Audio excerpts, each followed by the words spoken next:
వినుకొండ నియోజకవర్గం ఈపూరు మండలం ఇనుమెళ్ల గ్రామంలో ఉద్రిక్త వాతావరణం నెలకొంది. టీడీపీ నేతలపై దాడులు జరిగాయి. ఇనుమెళ్ల గ్రామంలో తెలుగుదేశం పార్టీ నాయకులపై హత్యా ప్రయత్నం జరిగిందని టీడీపీ ఎమ్మెల్యే అభ్యర్థి జీవి ఆంజనేయులు ఆరోపించారు. వైసీపీ దాడుల్లో గాయపడి నర్సరావుపేట ప్రైవేట్ హాస్పిటల్లో చికిత్స పొందుతున్న వారిని పరామర్శించారు.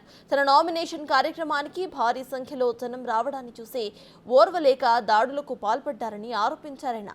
ప్రజాస్పందన చూసి ఓర్చుకోలేకే బొల్లా బ్రహ్మానాయుడు టీడీపీ నాయకులను భయభ్రాంతులకు గురిచేస్తున్నారని అన్నారు.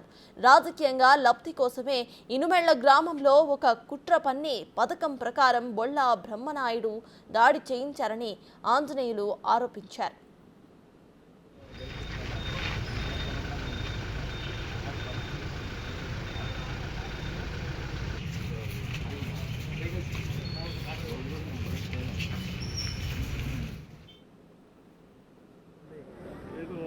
ఈరోజు 12 సర్వేల్లో ఏ సర్వే చూసినా 155 సీట్లు 145 నుండి 160 సీట్లు దాకా మరి ఎన్డీఏకి వస్తే చంద్రబాబు గారు ముఖ్యమంత్రి అవుతున్నారని చెప్తున్నారు.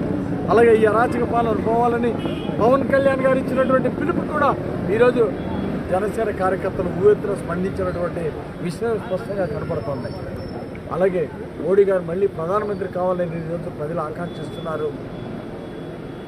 అలాగే వరకపూడిసెల ప్రాజెక్టు మేము ఏదైతే కమిట్మెంట్ ఇచ్చామో ఖచ్చితంగా చంద్రబాబు గారి సారథ్యంలో వరకపూడిసెల ప్రాజెక్టు పూర్తి చేస్తాం. గోదావరి పెన్నా నదుల అనుసంధానం పూర్తి చేసి సాగర్ కుడికాల దగ్గర నకరికల్లు దగ్గర గోదావరి నది నీళ్లు సాగర్ కుడికాలలో కలుపుతాం. ఈ ప్రాంత ప్రజలందరూ కూడా గోదావరి నీళ్ళతో ఒక పంట పండించుకునే మంచి రోజులు రాబోతున్నాయి. సాగర్ జలాలతో రెండు పంటలు పండించుకునే మంచి రోజులు రాబోతున్నాయి. ప్రజలు ఎదురు చూస్తున్నారు. అలాగే సమర్థవంతమైనటువంటి పరిపాలన వచ్చినటువంటి 2 నెలల్లో పల్నాడు జిల్లాలో వినుకొండ ప్రాంతంలో ఎక్కడ గంజాయి అనేది కనపడకుండా చేస్తాం. 2 నెలల్లో రౌడీజం గూండాయిజం లేకుండా ప్రశాంతమైనటువంటి జీవితం ఇస్తాం ప్రజలకి. గ్రామాల్లో కూడా ఎక్కడ ముఠా గొడవలు లేకుండా అణిచివేస్తాం. రౌడీజాన్ని అణిచివేస్తాం, ప్రజలకు అందిస్తాం. అలాగే తాగునీరు చాలా అవసరం. 5 ఏళ్ల జగన్మోహన్ రెడ్డి గారి పాలనలో ఎక్కడ మంచినీళ్ళు ఇవ్వలేకపోయారు, ఒక గుక్కడ మంచినీళ్ళు ఇవ్వలేకపోయారు. ఈరోజు అల్లల్లాడిపోతున్నారు ప్రజలు గుక్కడ నీళ్ళ కోసం. మంచినీళ్ళ స్కీమ్ పూర్తి చేసి పల్నాడు వాటర్ గిడ్డు వినుకొండ టౌన్కి మంచినీళ్ళు ఇస్తాం.